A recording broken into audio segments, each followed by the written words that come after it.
Welcome to Konoha Crush, a clandestine effort to exhaustively research and document events occurring in and around the village hidden in the leaves. I'm Ira. I'm Soliloquy. Hi. Hi, oh my god, hello. How's it going, everybody? Are you asking like me or just the audience? Is like the time for the audience to like answer as we like sit in silence? Like if it's that, I can like cut this out. I could be like, oh, I'm so sorry. I'll give them the opportunity to like say how the week's been going. We can get a good like. Okay. Wow, I'm glad to hear it. Oh, you're right. Okay. Well, hey, I have been doing pretty good. I think. I've we've I don't know. Hold on. Bah. I'm killing this sentence. Starting again. I've been doing pretty good, I think. How about you? Yeah, I've been all right. I've been, Yeah. Anything that's come up in the last week you want to talk about? Anything newer that's come up in the last week that I want to talk about? How about no? I'm not doing fucking anything. It's just okay. It's like the week before the end of a season, right? Like, oh yeah. So it's like a lot of stuff was like closing up or whatever, right? We got the last episode of Free Run. Yeah. That was pretty fun. Watched the last episode of Girls Lop today. Uh-huh. They did not play the ending. They would not get to see their like silly little dance, which is like the best part of the show. So basically, a dog shit finale. Yep. Yeah. The Free Run last episode was pretty good though. Yeah, Free Run was good. Love Free Run. Good wizard shit in that show. There's so much stuff that isn't like quite over yet. I feel like I have to talk about the Plural Baby show about fucking right. Weakest Tamer went on a journey to pick up trash because like, I feel like we've talked a lot about like, oh, this show has like such a like fundamentally like kind and like sweet angle to it. I feel like it took a bit of a turn in this most recent episode that like would leave me feeling like remiss to not talk about in the light of how we've been talking about it previously, where like it comes to the conclusion of like here's all these like guys doing some fucked up shit in the crime ring, right? They're like kidnapping kids and shit or whatever, right? They get uncovered, they get caught, and all the crowds are like cheering and like. And they're like, oh, we need to get these guys dead, we need to get these guys killed. And then there's this whole speech that this guy gives, like, no, we can't kill them. We need to, like, fucking punish them. We need to make sure they suffer to the utmost by putting them in a life of, like, prison and servitude. We need to, like, like, death would be too much of a mercy. We need to, like, keep them alive so they can, like, suffer and be miserable forever. Right. Which is, like, I feel like we have talked about on this show, like, that sort of, like, oh, you shouldn't kill a guy, you should just send him to jail forever, as like this sort of like weird like liberal construction that is like deeply dishonest about like what prison is, and seeing it just played the other way very directly but like as a good thing was so like fundamentally disorienting, right? Like it's significantly more honest, but it's also but it's like more honest the way you look at it and frown, right? Like yeah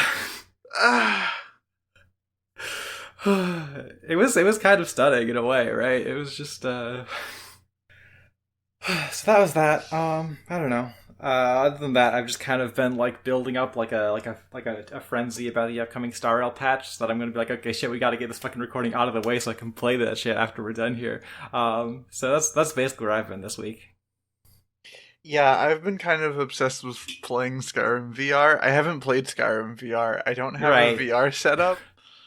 But you're just thinking a lot about VR. I can definitely tell, like, you're in, like, a VR contemplation mode, because, like, most mornings when we, like, wake up and get to our computers, like, hey, can I show you a video about some VR shit? Yeah, lol. I can tell you're in the swing of that, which, hopefully someday your dreams of VR will come true. Yeah, hey, patreon.com/Konoha Crush.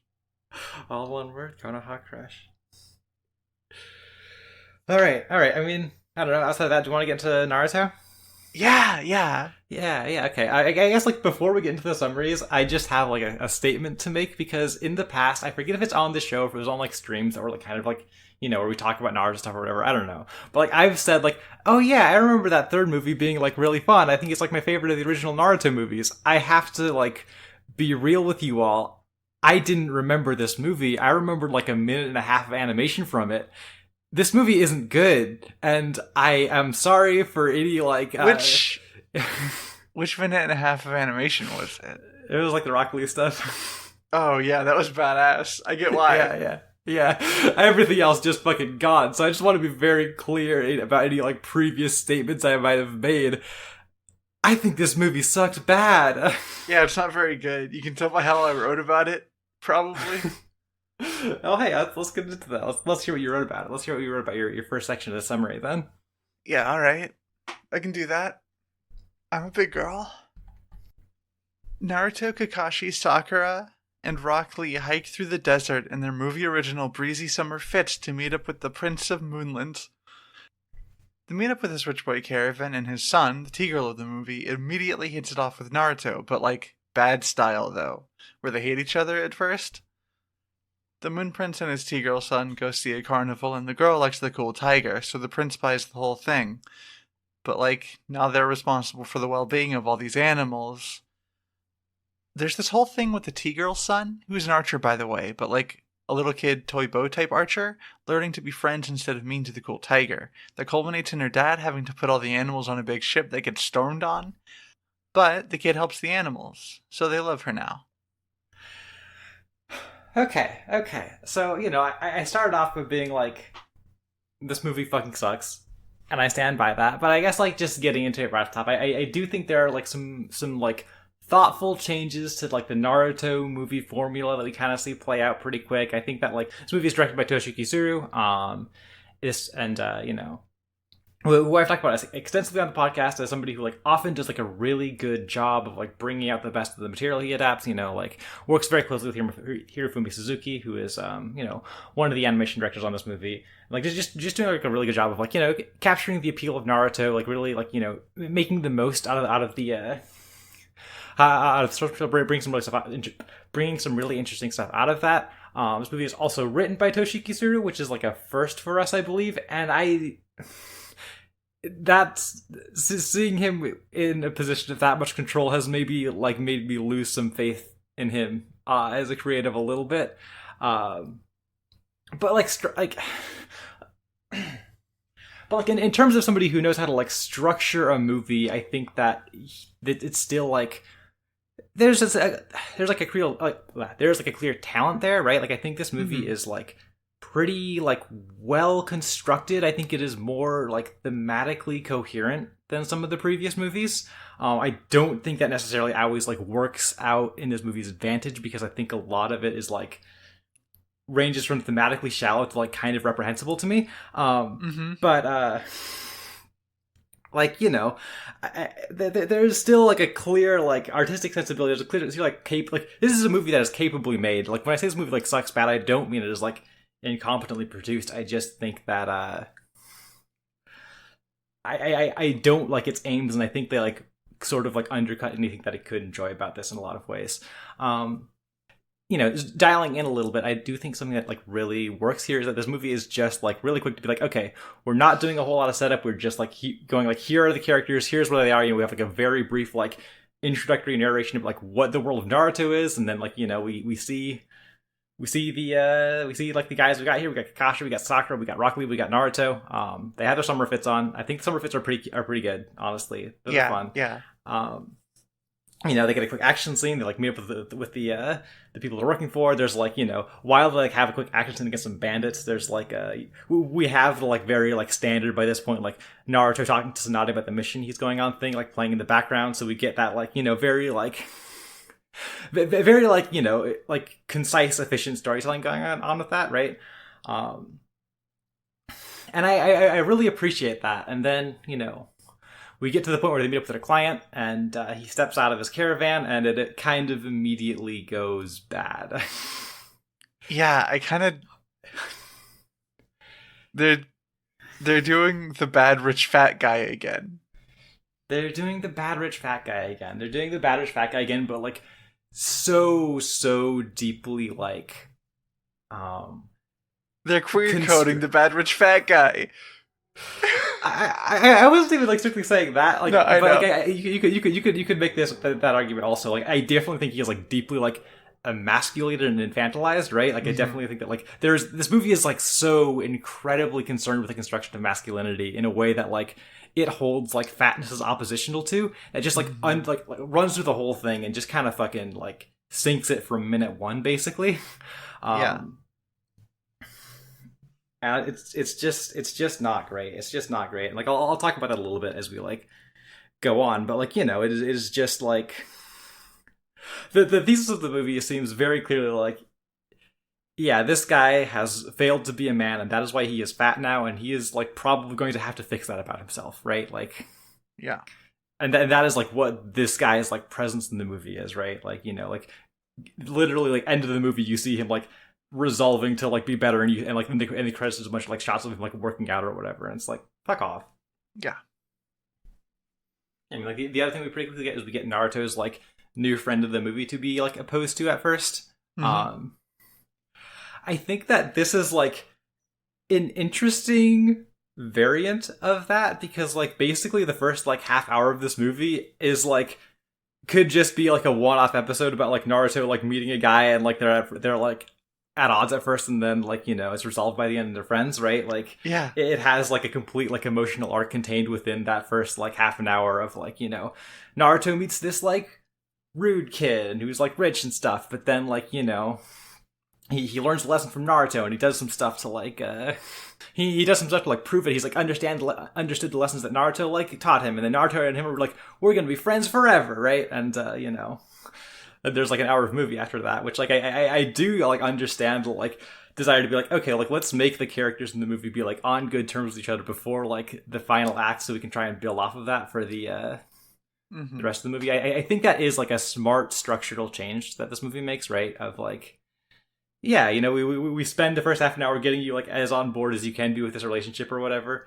so that we can like continue like pay it off throughout the film, rather than being like the emotional climax of the movie is like, you know, a guy realizes Naruto is right or whatever, right? Like I think that is like a smart change, like as far as making one of these goes. And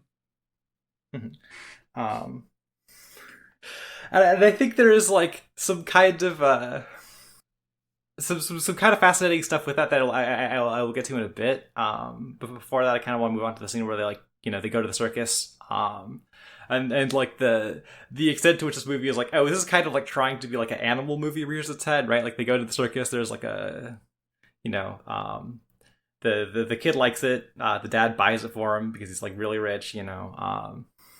And he like wants to befriend this tiger, and it's like angry at him, but yeah, he like wants to keep trying, right? And you know, and maybe he's gonna like do a thing to like earn the animal's trust, and they're gonna like be friends and all that, right? And they're gonna like work together in the climax of the movie, right? Like it's very in that mode. I think it's not good at that. No. Not even strictly because of like anything to do with the writing, but because I just don't think the animals are like visually characterized well. There's not like a lot of like scenes where I'm like, oh, they like animated that big tiger like moving in a fun way or whatever, right? Like all of like animal animations movie like just feels kind of like stiff, right? Yeah, right. And like, I don't even like love the presence of the animals in the story as they exist, right? Like, no, it's just like it definitely feels like they are like an aspect of the story that is just kind of like it just kind of like flits in and out as like needed, right? And it's not like, I don't know, it's not like especially interesting, right? Like when you have like an animal movie about like a kid befriending an animal or whatever, right? If it's like live action, there's like the benefit of seeing like a real animal that moves like a real animal, and like a real animal is like often like a very characterful sort of thing. Right, and also like just like the thing of it being in a circus of like them being circus animals, which goes like uncriticized, like makes me feel so weird. Yeah. When they just like fucking like load them into cages and like put them on a boat where they will be like extremely imperiled, right? And like it just kind of like, oh god, like leaving ahead to talk about that fucking boat scene, but like that scene is fucking crazy to me because you have all the like cages that the animals are on the deck, and like they keep like fucking falling off of the boat through the like big like dangerous storm scene, and there's like a giraffe that's just like wandering around on the fucking deck of the boat like while all that thing is happening, and that thing is fucking dead. Right? I was so scared of the giraffe. I was so afraid for the giraffe, right? Like, I saw that giraffe and like, oh my god, like, I was just like yelling the whole time about the giraffe. I was so scared. That was my fucking experience of that scene. Also, it was just like, oh, this giraffe is fucked. This giraffe is dead. Like all these other animals are like pretty fucked too. Or again, like so many cages of animals just fucking overboard, just gone, just completely fucking gone. Like the emotion, like the visual storytelling of that scene is like, oh, basically all of these animals like fucking died, and they're like basically all fine and back like later. It's so weird. It's so weird. Like it just feels like they don't give a shit about the animals, which is a problem. And like, yeah, again, like he said, like the circus element of like, here are all these like individual animals who like get transported around to like, you know, put on a show or whatever. Is just like, you know, there's no real consideration given for that, right? Like there's no real consideration for like what it means for the animals that they can just be like bought and put on like a dangerous boat where like they will all die. Right. Just frivolously. Frivolously, other than like... literally on the whims of a child. Yeah, like, oh, well, the big tiger will befriend a boy and all of the animals will survive, in spite of having clearly died. But anyway, they buy the circus, they're on their way, before they can get on the boat and all of that happens, the dad prince, fuck, what's his name? I literally never learned it. I know I started writing it at some point in my notes, and I'm looking at it to see where it was. Okay, Michiru is his name. I mean, he goes to see his he goes to see his like ex-wife or whatever, and she like doesn't recognize him because he's fat now, and she's like, oh, you like he keeps trying to like, you know, bribe her to be like, hey, you should come back. I'll like buy you like a big mansion. I'll give you the country. I'll do whatever for you. She's like, no, you don't understand the most important thing. And you know, it's just very like, again, like very, very in line with the like movie's like really like tiresome, like, I don't know, like construction of like, oh, this is a movie about the way this guy has like failed to be a man, and that is like reflected in the way that this like marriage fell apart, right? That is like, and it's really tired. It's really obnoxious. The thing that winds up being kind of like fascinating to me about it is the way that this scene of this guy like trying to like purchase the affections of his wife or his ex-wife is like immediately paralleled in like a follow-up scene where like Naruto and the boy prince are like talking, and the kid is like, Naruto, I'll give you whatever you want if you be my vassal or whatever, which, and it just kind of like inescapably reads because of that direct parallel, and because of how many times like the kid like looks at Naruto and starts blushing, like, oh, here's like a kid who has like a crush on like the cool older boy, and doesn't know how to express it. Yep. And it doesn't really like do anything with that, I don't think, right? Like, I don't know how cognizant it even is of that, right? Because it's not like shit happens. They don't talk that much. Yeah. They don't get to hang out. Right. Like, it is mostly like from there it clearly pivots to like Naruto being like, you fucking suck. You need to be good instead. And you know, the kid's talking about it and then like learning his lesson, and you know, they kind of like repeat that cycle a few times when Naruto's like, you got to keep being cool and strong. But like, it is weird how like starkly that feels like framed in the movie, right? Like, I don't know. I felt like I was going kind of crazy about it. Like, right. I didn't like just the fact that they just put it there so like blatantly. Yeah, I don't know. I feel like that's everything, because we talked about the boat scene. We talked about the way that this like first stretch of the movie, this first half an hour, like feels like an individual like one-off episode of Naruto that we would talk about and then be done with. Yeah. Ready to move on? But I need to keep going and like make the movie actually have a plot. So yeah, let's move on. All right. They make it back to Moonland and discover there's been a coup. The prince's dad was taken out and the former minister Shabadava. Sorry, the former minister Shabadava has a bunch of cops try and kill the prince, his T-girl son, and all the shinobi we love, who are also here. The gang manages an escape with the help of a cool guy cop, and the prince reunites with his dad, who's half petrified and probably going to die soon. And then he dies. Naruto and Hikaru bond over having dead grandpa kings, except Naruto's wasn't his grandpa or a king. Okay. So yeah, we meet the, like, antagonist of the movie, the guy who's, like, causing problems. We meet Shabadaba, who is, like... I think this guy fucking sucks. I hate having him on screen. I don't love basically anything about, like, his, like, silent, effeminate lackey who is always, like, standing behind him. Like, that just feels bad. Yeah. Like, even Shabadaba himself is, like he's very, like, positioned in the, like, movie's calculus of, like, if you're a guy who looks normal, you're good and cool, and if you, like, don't, then something is wrong with you, right? Like, you know, you see him and he's, like, got this fucking, like, extremely blatant evil vizier face, right? And then, like, you know, as he, like, summons his, like, fucking, like, riot cop knights to go and to go and try and kill the prince and everything.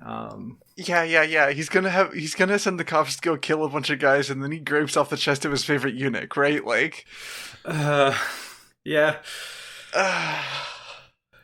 But like the fact that you meet, like, counter, like, his presence is you meet the, like, most, like, blatant, like, fucking cool guy cop looking motherfucker. Like, the like, this is, like, a fucking, like, cool manly looking respectable dude. Fucking Korega's here. Right, like, it just positions him so, like, immediately into, like, visual, like, language of the film of, like, here's what you look like if you're a good person, here's what you look like if you're a bad person. If you're, like, in the middle somewhere, then you're, like, treated as this, like, weird, infantilized, like, emasculated, like, person who's gonna have to figure it out, but, like, you're just kind of nothing right now. It's, like, yeah. Right, like, it just feels like that language is, like, presented so blatantly, and I just don't find any value in that, obviously. I want you to know that every time I call these guys cool guy cops, it's, like, sarcastically. Yeah, of course. Okay. Just making sure that groundwork is, like, laid, right? Right. Because, like, I feel like, because, like, for people who haven't seen the movie, which, like, hopefully none of you have felt compelled to go to, like, watch the movie before this, like, all, like, fucking Korega, the, like, lead cool guy cop has is that he is, like, a cop and he looks like a cool guy, right? Like, he is, like, fucking, like just fucking, like, distilled cool guy action hero, like, design, like, and he's gonna, you know, be the good cop and do the good cop things, and that's, like, you know, that's basically all he gets, right? Right, and, like, when we say cop, I mean, like, these guys are fashioned to look like modern police officers with, like, sabers. Yeah. And, like, race and, like, driving horse and buggies around, right? Yeah, anyway, they run off from the palace. They go off to the cave to meet the fucking, like, king who's, like, dying. He's been turned partly to stone. And it's, Sakura's like, let me see if I can heal him. And then she's like, yeah, I can heal petrification, but only if I get to it soon enough. This guy's been rocks for a long time. Yeah. Just, like, a very, like, okay, we're like, setting the stakes of action scenes further. Like, guys can get turned to stone a little bit to, like, make it seem extra, like, perilous. But not this guy. This guy's fucked. Yeah. But anyway, you know, he is, he calls his son and his grandson over to, like, talk to them and, like, you know, just talk about his beliefs and, like, wanting to, like, you know, leave the country to them, wanting them to, like, carry on his good king nature, right? Like, you know, wanting him to just keep doing good by the people. He's talking about, like, oh, you know, being wealthy isn't everything. You know, there's other things beyond that contribute to a good country. Like, the people should be happy and not, like, oppressed and dying. And everybody, and the fucking, like, dad just like, I don't know what you mean. This doesn't make any sense to me. And he's like, oh, hey, how's it? And, like, also in this, like in the middle of this conversation, it comes up that, like, oh yeah, like, Michiru's, like, wife has divorced him, and his dad is like, That's a shame. I'd hope that she could like fix you, which is like another layer of the fucking gender going on in this movie that I don't like. Yeah. Um, but anyway, that guy's fucking dead. Whatever. I'm not Yeah, particularly whatever. compelled by him. Um, Naruto goes off to talk to Hikaru about like what they just saw, and like Naruto's like, "Do you understand the shit that guy said?" And Hikaru's like, "Not really." And Naruto's like, I think I'm starting to understand it because of my dead grandpa, who was really good to me." Which citation needed. Yeah, Um, questionable.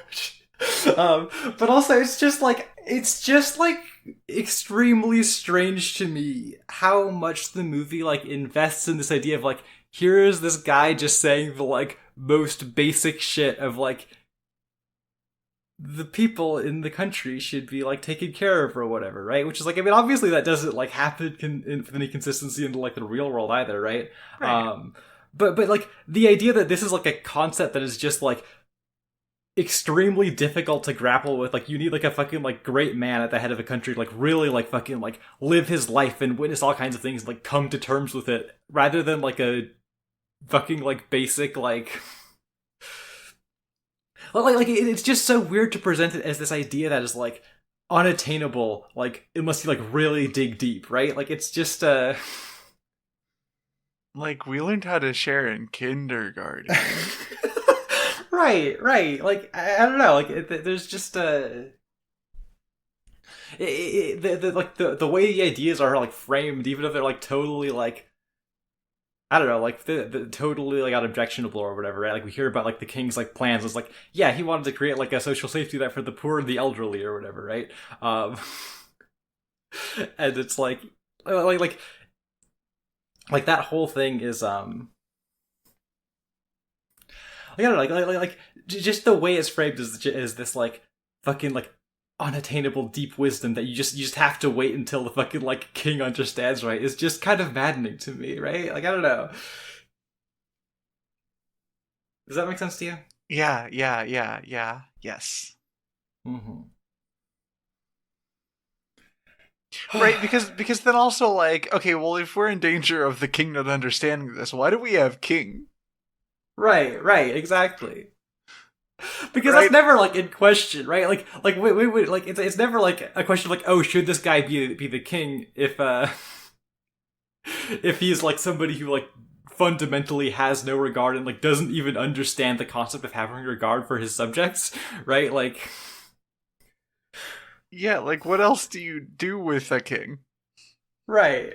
Like it's just so weird that the like conflict is like, well, I guess we have to wait until this guy gets it, rather than like, should we get this guy the throne back? um, I don't know. It's it's just kind of dumb to me. I don't like it much. I'm not on board with it. I'm like, the movie has laid out like basically all of its ideas at this point, and I again, like I said, I find them ranging from like deeply shallow to like contemptible, right? Like it's just so Yep. the rest of the movie just has like a real like uphill battle to like make any of it mean anything to me. Um, but like, hey, we're about to get to the part of the movie where like action happens. So let's move on. Unless you have more you want to say about this part. Nah, let's go. Okay. The cool guy cop gets a boat to help the prince and his T-girl son escape into friendly territory, but they get ambushed on the beach by the bad guy T-girls of the movie. Their leader, Cool Guy T-Girl, turns the Cool Guy Cop into some stone with her Ganondorf hand, and Naruto hates it, even if I think it's cool. Naruto goes fox mode, and the enemy grabs the prince and takes off. Shabadaba gets to give his sicko mean rich guy speech to the prince while everyone else regroups. Naruto doesn't like that Hikaru is ready to give up on her dad, so she changes her mind, and everyone resolves to save the prince. Back at the castle, the prince gets pushed out onto a plank overhanging the castle's courtyard, with a noose around his neck, so Shabadaba can edge himself before the prince decides to fall or something. Okay. So yeah, no, they're off to the beach. We meet we meet the like villains who can fight of the movie. Uh-huh. They're all like, as far as characters go, pretty nothing, I think. Um, I also don't think that interesting on the whole. Like you said, the Ganondorf hand is fun. Um, Yeah, I love the Ganondorf hand. I love that he's got his like hand he uses to turn people to stone. He's got like an eye that like opens up and starts like pulsating when he gets pissed off. I don't know. I think there's like fun visuals like there, but like the other two are like big guy who punches, and like in the like broader context of the movie, I often find it like very like uncomfortable the way he's like presented as like, oh, he's like scary because he's big and he has a kind of weird face, and like like I find that pretty unpleasant. And there's like a girl one or whatever. I don't know. She's just like She does like chameleon shit. yeah. She curls around like a lizard, turns invisible, and throws flower petals or something. Yeah, it's just kind of like, I don't know. It feels like they gave her the girl stuff kit, right? Like yeah. I don't know. I think curling around like a lizard is pretty cool. That part's fine. That part's fine. She doesn't do it a ton though, right? Like there's like a scene where she's like on the wall as like a lizard invisible style, and then I don't know. Mostly she's doing like flower petals genjutsu, like where am I gonna attack you from stuff, and it's like, I don't know. It's not like it's not like super like exciting, but I do think a lot of this fight is like staged fun. I think it looks really good, right? I think yeah, like the way it's like, oh yeah, they like get hit by this like fucking like kunai that has like a poison that dulls their senses, so you've got like there's this tension of like, oh, everybody's like a little on the back foot. They're like not able to react like they think they should, and I think it creates this like really like compelling, like overwhelming presence of these guys as like the fight goes on. Everybody's just kind of like worn down rapidly, right? Like I think that stuff is I think that stuff is like fairly compelling to watch as far as like animation goes, right? Right, and it gets you excited for a fair fight. Yeah, that is like a really good point. Since like, yeah, like that is like the stake setting for like later. It's like, yeah, these people are strong, but like later our heroes are going to be like able to like fully like they're going to go all out, and they're not going to be it's going to be like a like an even match. I think that's like solid booking, right? Like I think that is yeah, I think it's fun, but there's not really like much to latch onto beyond that, right? Like when the fucking like leader guy like turns the fucking cool guy cop into some stone, and just as is like, yeah, you look like you're really fucking miserable and upset as you died, but it's kind of like art, but you suck also, so I'm gonna shatter you with my sword. It's just like, I don't know, it feels like a real like mishmash of like evil guy sicko that doesn't really go anywhere. He really does kill that cop though. Kakashi's kind of sad about it. I thought it was fucking cool. It was kind of cool. It is kind of cool. Like there's like a real like fucking like there's like a real like scary kind of gross like tactility like to it, where like the guy's like getting turned to stone, he like fucking throws up a little bit before he like fully like petrifies. And it's like right, but like it's like I don't know, I think it's like created to like deliberate effect or whatever. I think that's like they want to make their villain guy do some fucking scary cool shit, and I think that works well enough, right? Yeah, and the cop died, so like, and a cop died. And Naruto goes Fox mode to like resolve things for now. Everybody like falls back. We'll meet up for the finale of the movie. Got to cut over to the palace where Shabadaba is like, I'm gonna fucking kill you, Michiru, and he gives his fucking like speech of like, I did it all for the money because I have to be your foil. Right. I mean, like, it's like, yeah, like it is that. Like, it is very much like, oh, can you believe your fucking stupid asshole dad wanted, like, public welfare systems? I don't want that. I want to have the money that would go to the people instead. And, like, this scene also has, like, a moment of, like, if I ever had any doubt that I was perhaps, like, being a little too, like reading a little too much, like, intentionality into the way the, like, imagery around Michiru and, like, his, like, fatness is deployed, like, it very much, like, is made literal in this scene when Shabadaba walks up to him and is like, and I want to become fat like you because I want to be a bad king who fails at performing masculinity properly. Literally. It's just, like could not be made more explicit that it used this as, like, a moral failing, as, like, a fucking, like it's just fucking gross. It just sucks. It's bad. It's bad. Now go out there and stand on that wood. I'm gonna beat off, but not let myself come until I hear your neck snap. God. Not like the literal thing he says, but like, sure, we can think of extra steps. Why not? What else could he be doing it for? Yeah, I mean, he's like, this is my entertainment. This is like, it's fun for me. I've always wanted to do this. I've always dreamed of executing something like this. He's definitely I guess there's definitely a sort of undeniable perversion there. Like, I mean, I guess like especially with his again like his silent effeminate lackey. Like there's definitely like a real like angle of like you could make that leap pretty easily if like we're not putting him deriving like a sexual thrill from this directly on screen in the children's movie, but like the pieces are there, right? Like maybe the pieces shouldn't be there. The pieces shouldn't be there. They just shouldn't be there, right? Like the thing that they're doing is trying to paint him as like a cruel hedonist, right? Which, like, right? There's just no like consideration like given to like language they could use to do that doesn't just like throw a bunch of people under the bus. Yeah.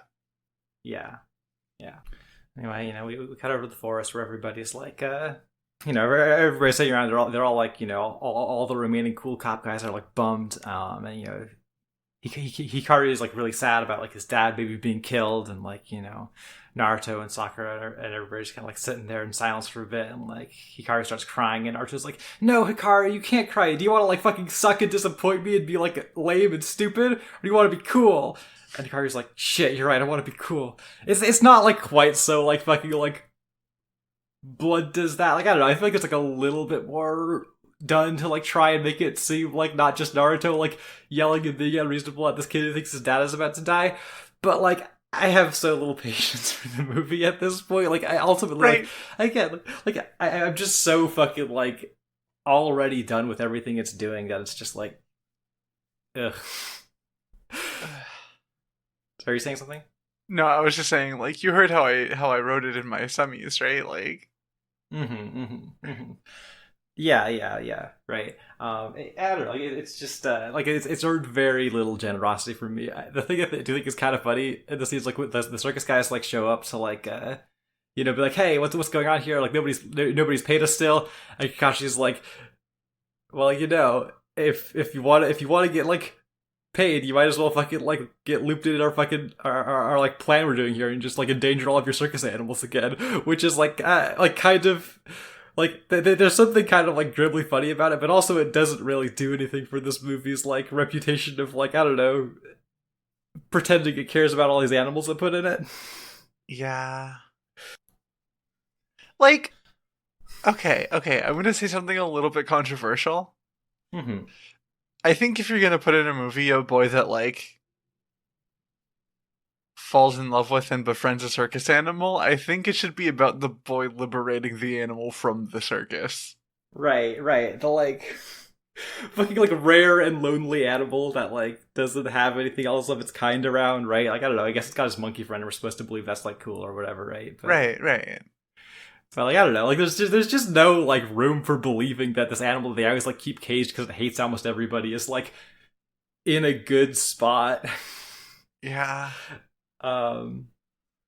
Like that's just like not even the like way that like stories about boy befriending animal like function, right? Like there's no room for like I don't know, right? Like any familiar with stories about how that go definitely just kind of like make it feel like weirdly empty. That it's like, yeah, the big scary mean animal that like actually you can like have come to trust you that we keep locked up all the time is just fine like this. Not even is just fine like this. We just don't talk about it. We just don't talk about it. The circus shows up to help cause a big distraction, and Kakashi shows himself for the finale to start a big ruckus out front to provide cover for the other ninja doing sneaky stuff. But the bad guys are onto them, and Rock Lee has to break off from the group to fight the big guy, and also Sakura has to peel off from the group to fight the chameleon girl. Naruto, Hikaru, and 3 or 4 remaining good guy cops confront Ganondorf Han under the board-standing noose-necked prince. Rock Lee kicks ass with a badass training weight chain staff, and Sakura does cool big punchies. Okay, so I think genuinely, I kind of love Kakashi's like sort of half-assed like gay eye patch clown outfit. Yes, correct. I think that's fun. But like to the point of like this movie being like bad as an animals movie, like even beyond like storytelling structure, like I just think it's bad at like depicting the animals like convincingly or excitingly, and that like comes down to the scene again where like so much of like the animal scenes that are doing the big circus distraction are like I am pretty sure literally the same animation used in the initial circus scene, just like put in this new environment. And it wasn't especially convincing then, and it isn't really now either. I don't know. Again, like I just like if you're gonna tell a bad animal story, you could at least animate the animals fun. And like I don't know, like I feel like if I like came to see like this movie as like an animals kid, and like you know in Japan this movie is called like fucking like Animal Panic in the Crescent Moon Kingdom or whatever, right? I'd be disappointed because it's just like I don't know, they're just not like it just doesn't seem like any like I don't know, there's just nothing that like there's no love for the animals in this animals movie. Yeah. Well, that's true, like narratively, and I think it's like more or less true visually too. But anyway, Kashi is like ready to do his big attack. Piss dog, he, like big piss dog. Yeah, he makes a big piss dog. Am I like crazy, or is it like weird that this movie is like so consistent? In, like Kakashi has to pull up his eye patch to do all of his jutsus that he knows. Like, does he have to do that normally? I don't know. I don't think so. Right, but like it keeps happening whenever he's like making like a big wet animal or whatever. He's like, I have to pull off my Sharingan, but like I don't know, like he has the Sharingan out when he's making a big wet animal and he fights Zabuza, but that's because he's like fucking copying that guy's jutsu as he's doing it, right? He's doing Sharingan shit. This is just I don't know. I think he just knows big wet animal spell now. Yeah. Big Wet Animal seems pretty cool. I was like really neglectful in like doing my like production research on this episode. I couldn't tell you who did that, but there's like some really like fun loose animation as his big piss dog is like wreaking havoc. It's like sunset, so the water's kind of yellow. Yeah. That's what we say piss dog. I realize that we just kind of say shit sometimes and then don't elaborate on what we fucking mean. You know, while that's happening, we get our like classic part of these movies where like everybody like. You know, they face off against a guy. Sakura fights girl. I don't honestly feel like there's like a ton to talk about there. I don't know. I think your like trick that she wins with is pretty fun or whatever, right? Yeah. Like you know, she like it's like a very like I don't know. It's like a very like concise like here's like what could be cool about Sakura, right? She like you know takes advantage of her surroundings. She like shatters like a light. And like I think it's like might be the next section, but I kind of want to talk about it now. Oh yeah. Like she like shatters the light, and she like you know, fucking detects where the invisible girl is by like hearing her like disturb like the glass on the ground. She's like punched her into a wall because we're like in full on like super strength Sakura mode now. You know, I do like how quickly the anime like picks up that ball. You know, like knowing that's where the manga goes. Like I do like how consistently that is in like the anime stuff. I've talked about this before. The real fucking star of the show here, the real fucking like star of this whole fucking movie is like how goddamn good the Norio Matsumoto Rock Lee scenes are. It's so fucking fun. Like I don't know, I'm like a little like hand-wheeled by the fact like they'd be like, okay, want somebody to do like a cool big like weapon scene and they bring Rock Lee, but like it's integrated enough into the Rock Lee stuff that it's like still really fun. Like the fact that he like takes off his like training weights and then connects them to a big staff and fucking like starts beating the shit out of the guy is like so fucking sick. Right. Okay, like martial arts do pulling out like a collapsible staff, like Chef's Kiss. Yeah. The fact that it's super fucking heavy because it's Rock Lee's training weights, like. Claps and cheers and stamps my feet. Yeah, it's so fucking cool. It's so fucking good. Like, it moves fucking crazy. Like, of course it does. The story of Matsumoto. Again, like, if you want to fucking get the best out of this movie, you just, like, watch these, like, clips in Sakagaburu, right? You just fucking search Naruto Movie 3 and Norio Matsumoto and you're good. The second section also where like Rock Lee's been like defeated for a bit, but he gets back up and he like tosses the guy up into the air and he like does the big like chain thing and he's like leaping up into the air and he's like bouncing off the chain and you can't even see him move, but you can see the fucking like chain distort where he like bounces off of it. It's so fucking cool. Rock Lee is so fucking cool in this movie. They really did Rock Lee so well. I do think it's weird. Like that said, I do think it's weird that like his big beat is he's like going to fight this guy is like I always settle the score. Right. I mean, yeah. I mean, like I you don't. know, I I don't think that's who he is necessarily. I don't like necessarily like see Rock Lee as like guy who's like certain to always get revenge whenever somebody defeats him. But like right. But if you just like look at it and don't listen to the words, like they did Rock Lee so well. Oh yeah. At that level, they did fucking great. Nah,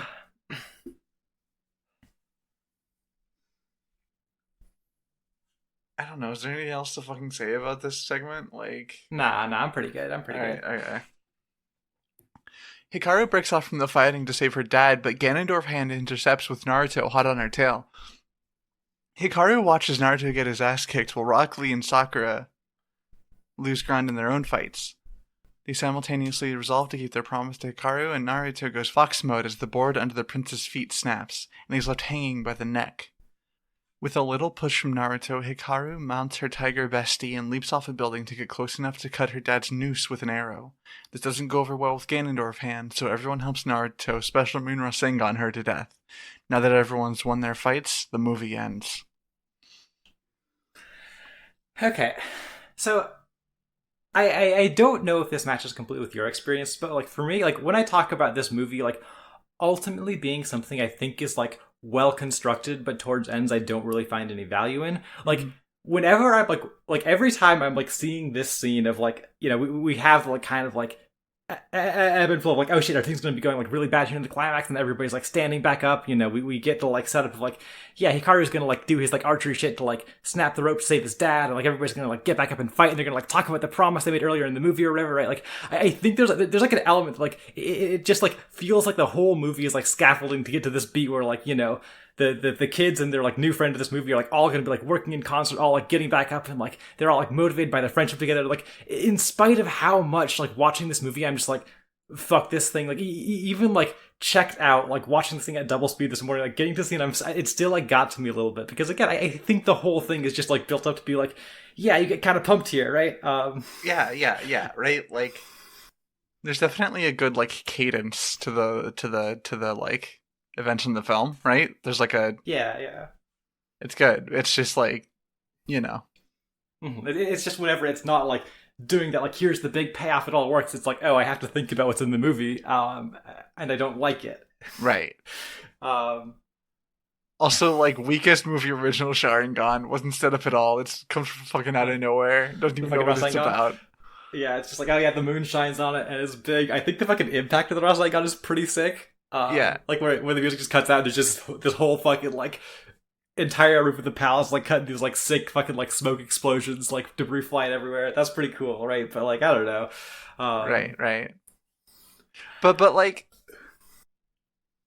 it's not a special Rasengan because of some like special power that's going on, right? Like it just becomes purple and has a crescent moon in it for some reason out of nowhere. Because he needs the special Rasengan for the movie. It's just like part of the formula for some reason. Right. Like it feels so tacked on here.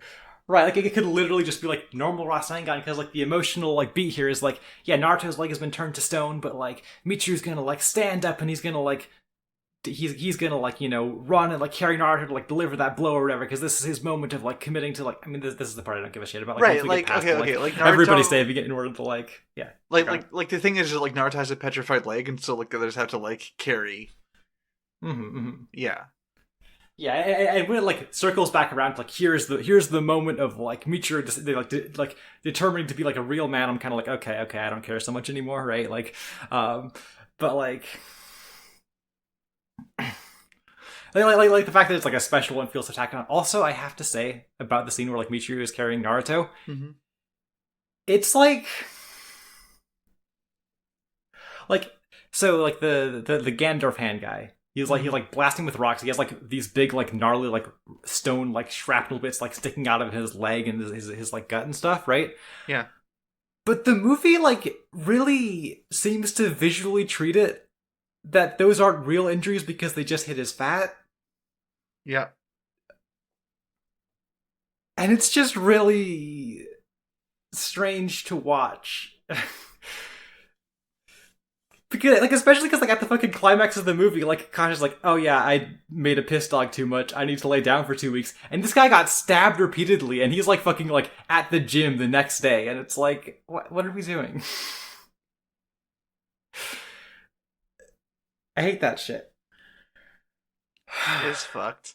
Also, can It's we fucked. talk about, like, the queer coding and the villains more? Because, like, Yeah, go for it. literally the enemy shinobi get, like, their fucking wigs knocked off. Mm-hmm. The enemy shinobi get their fucking wigs knocked off to show that they're oh, these fucking effeminate guys had fucking short hair all along. How sinister. Mm-hmm. Except for the girl who also had short hair, which is also sinister. Yes.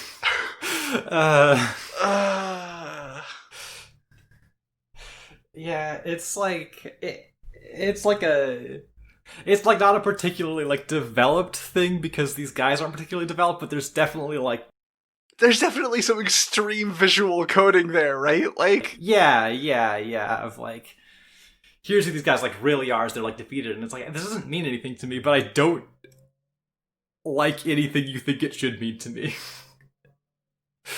I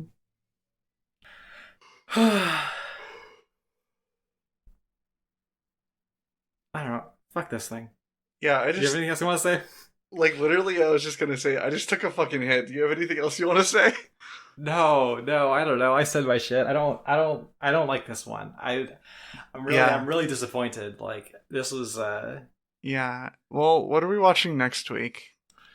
next week we are watching episodes 197, 198, and 199 of Naruto as we like really like start to close in on the final. Like we're in like the final stretch of that show, right? Like I think we're about to hit like the last opening and everything. It's Ooh.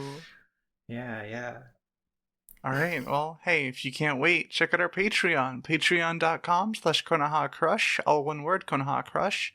For just $3 a month, you get access to episodes up to a week early. And for $5, you get access to our bonus show, Narukai Uzumaki.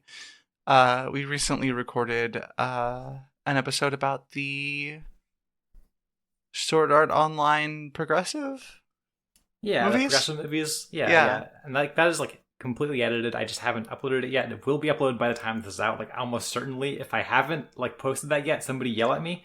Someone maul like, you with bears. Right, like because probably what I should do, and like what I hopefully will do, is I'm gonna like hit stop recording, and then I'm gonna go post that. Right. Yeah. And we haven't decided what we're gonna do next yet, but like, we'll figure it out. And while we're still on the Patreon, I want to give a special shout out to our Jonin tier patron. Hey Izzy, how's it going? Hey Izzy, thanks for the hopefully support. you have a good one. Yeah. Really means a lot that you're supporting us. Oh yeah. And hey, if you like the show, make sure you like, tell your friends, talk about us on your social media. Follow us places. We haven't been posting. Yeah, my commitment is like I'm gonna like once we get to Shippuden, I'm gonna redouble my posting efforts. I'm gonna really try and Oh yeah. But we'll see if I adhere to that. Yeah, so hey, anything you want to shout out? I'm still just making things and not having anything to show yet. Okay, well, I am still streaming on Twitch at twitch.tv/verdictvelvet. I'm playing Fire Emblem Frosty 776 right now. I've been going through all the Fire Emblem games. I'm partway through that one. I've been having a great time with it. I think the game is like really cool. If you're like curious about like what's up with that game, because like it has this reputation as like really kind of like impenetrable, like super difficult one. I think that like I don't know if you want to like see what's going on there. I think that like I do my best to like explain the mechanics and like explain like what's going on in there, like how it's like working systemically. And I think that like if you want to like get a clear idea of like what that game is beyond the sort of like general like cultural consensus, I think that like I don't know, like maybe you should like come by. Maybe you can like learn a thing or two about like Fire Emblem as I like learned about Fire Emblem as I like, go through all these games for the first time. Yeah, not all of them for the first time. I've played some of them before, but you know. Mm-hmm. Hell yeah, badass. Yeah. Well, hey, thanks for listening. And remember, there's no such thing as filler.